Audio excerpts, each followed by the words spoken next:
स्वागत है एग्रोविद राठौड़ सर में के नए नवेले यूट्यूब चैनल पर। एग्रीकल्चर का ये हमारा बिल्कुल नया नवेला फ्रेश चैनल है और इसे आप सपोर्ट कीजिए, आगे बढ़ाने की कोशिश करिए ताकि एग्रीकल्चर की शिक्षा और भी आगे बढ़ सके, लोगों तक इसकी जानकारी पहुंच सके। आज पिछली वीडियो में मैंने पिछला एक नया वीडियो स्टार्ट किया, कल वीडियो डाला जिसमें हमने बताया एक संस्थान के बारे में, IARI के बारे में, इंडियन एग्रीकल्चर रिसर्च इंस्टीट्यूट के बारे में। आज हम बात करेंगे ICAR के बारे में। आज हम बात करेंगे किसके? ICAR के बारे में। ICAR क्या है? Indian council of agriculture research. अच्छा, ऐसे कहा जाए कि इंडिया का सबसे बड़ा पहला एग्रीकल्चर इंस्टीट्यूट है तो IARI है ना। लेकिन अगर दूसरा सबसे बड़ा इंस्टीट्यूट है तो कौन सा है? ICAR। ICAR का नाम तो सुना होगा, ये है कहाँ पर? ICAR है नई दिल्ली में। नई दिल्ली में। अच्छा, इसकी कोई कहानी ऐसी कोई हिस्ट्री वगैरह नहीं है कि ये कहीं भूकंप तोड़ के कहीं इधर नई जगह शिफ्ट हो गया, नहीं, ये शुरू से ही नई दिल्ली में शिफ्ट हुआ। इसकी स्थापना हुई थी कहाँ, कब? 16 जुलाई 1929। 16 जुलाई 1929 में इसकी स्थापना हो गई।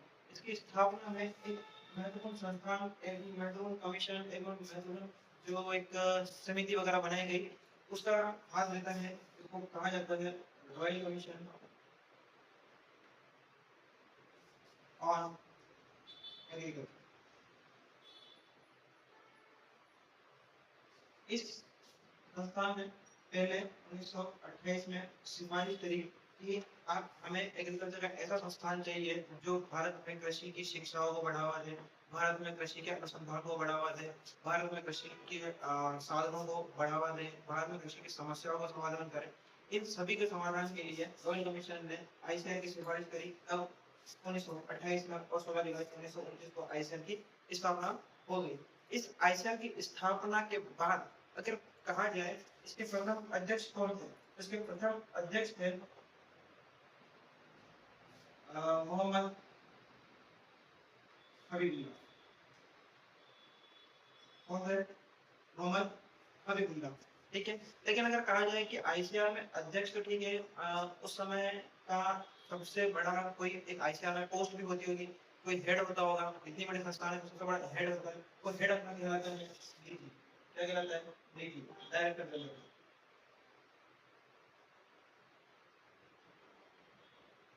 डायरेक्टर जनरल कहा जाता है, हिंदी में होते हैं महानिदेशक।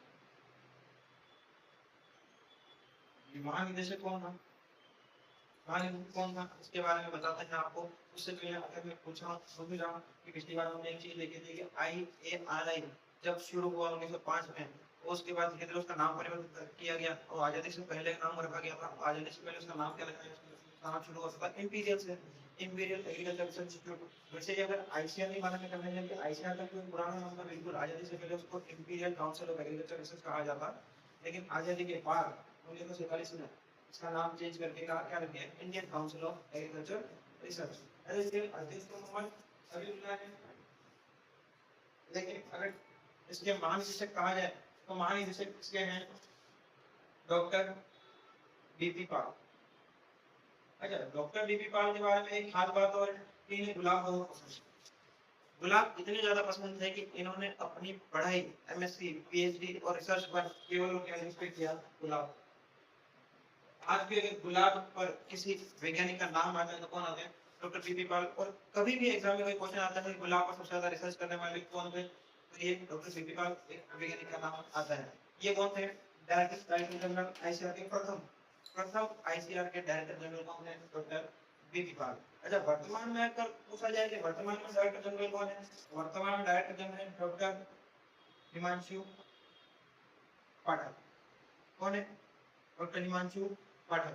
ये कौन है वर्तमान में ICAR के डायरेक्टर जनरल। लेकिन अगर आपके माइंड में एक क्वेश्चन आता है कि डायरेक्टर जनरल तो हो गया, कौन सा वर्तमान हो? पहला। मैंने पहले बताया कि अध्यक्ष भी पहला कौन सा? मोहम्मद हबीबुल्लाह। अच्छा, वर्तमान के अध्यक्ष कौन है? वर्तमान के अध्यक्ष अपने भारत के कृषि मंत्री। ये तो आपको पता ही होगा भारत में वर्तमान में कृषि मंत्री कौन है? तो हमारे शिवराज सिंह चौहान है ना। ये हमारे वर्तमान में भारत के कृषि मंत्री है और इन्हीं को ICAR का वर्तमान अध्यक्ष बनाया गया। तो ICAR इतनी कहानियां तो बता रहे हैं कि ICAR शुरू कहां से हुआ, ICAR तो शुरुआत कहां से, उसके प्रथम अध्यक्ष कौन है, डायरेक्टर जनरल कौन है, महानिदेशक कौन है और ये कहां पर एग्जिस्ट करता है? नई दिल्ली में। तो इसका कार्य क्या क्या है? काम भी कुछ होंगे क्या, इसका कुछ काम भी करता होगा बिल्कुल। ये क्या काम करता है? इसके कार्य सबसे पहला काम तो रिसर्च। रिसर्च यानी अनुसंधान। अनुसंधान मतलब कोई भी नई फसल वगैरह है उस पे नई वैरायटी नई किस्म विकसित करनी है। कोई किसानों की कोई समस्या है कि यार ऐसी कोई फसल जो कम पानी में उत्पादन देते हैं, बिल्कुल कम पानी में उत्पादन देने वाली कोई फसल तैयार करनी है तो वो आईसीआर करेगा। या हमारे एरिया में बहुत ज्यादा सूखा पड़ता है, हमारे एरिया में बहुत ज्यादा कीड़े वगैरह लगते हैं, फफूंद लगती है, ऐसी कोई फसल विकसित करो कीड़े फफूंद ही ना लगे तो कौन विकसित करेगा? ये आईसीआर। दूसरा काम है इसका एजुकेशन, शिक्षा। शिक्षा में कैसे कि यह इंडिया की सारी शिक्षा को नियंत्रित नहीं करता, केवल और केवल भारत में कृषि से जुड़े जितने भी संस्थान हैं उनको कंट्रोल करने का काम कौन करता है? आईसीआर। कंट्रोल के सेंस उनको मान्यता देनी है, उनको कुछ अनुदान देना है, उनको किसी तरह की मदद चाहिए या कोई नया संस्थान शुरू हो रहा है तो उसको अप्रूव करना है, मान्यता प्राप्त करनी है, ये सारा काम कौन करता है?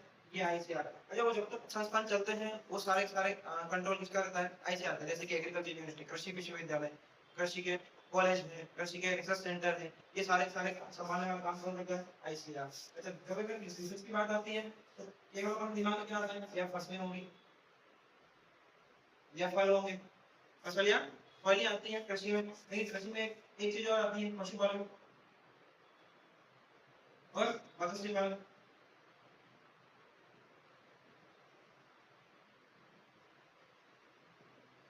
मतलब मछली पालन और पशुपालन दोनों आते हैं। मछली पालन और पशुपालन को भी बढ़ावा देने का काम, नई नस्लों का विकास करना, पशु मछली पालन को बढ़ावा देना, हमारे भारत में पशुपालन को बढ़ावा देना, दूध उत्पादन, इनडायरेक्टली दूध उत्पादन को बढ़ावा देना, ये सारा काम कौन करता है? ये आईसीआर। अच्छा, आईसीआर एक काम और करता है, केवीके को संभालना। तो केवीके क्या बोला है? केवीके का पूरा नाम है कृषि विज्ञान केंद्र। क्या है? कृषि विज्ञान केंद्र। अच्छा, हमारा अगला वीडियो इस केवीके पर भी आने वाला है, इसलिए इस केवीके के बारे में ज्यादा बात नहीं करेंगे, खाली इतना बता देंगे कि किसानों के द्वारा ज्वाइन किया जाने वाला, किसानों को किसी नई तकनीक के बारे में जानकारी चाहिए तो उस केवीके से ले सकते हैं। केवीके एक तरह से किसानों का स्कूल मान लो, ऐसा मान सकते हैं। ये एक तरह का किसानों का स्कूल है। इसके बारे में अधिक जानकारी अपन अगले वीडियो में करेंगे, ठीक है। और पांचवा ये काम एक और करता है, हाँ, आईसीआर का एक सबसे बड़ा योगदान रहा था, हमारे देश में भूखमरी हुई थी, तब भूखमरी के समय 1960 के बाद एक क्रांति आई थी, हरित क्रांति। अगर आपका प्यार बना रहा तो एक हरित क्रांति पर भी अच्छा खासा वीडियो लाया जाएगा, जिसमें हरित क्रांति की पूरी पूरी जानकारी दी जाएगी, क्योंकि हरित क्रांति इतनी बड़ी क्रांति है कि इससे हमारे देश की भूखमरी खत्म हुई।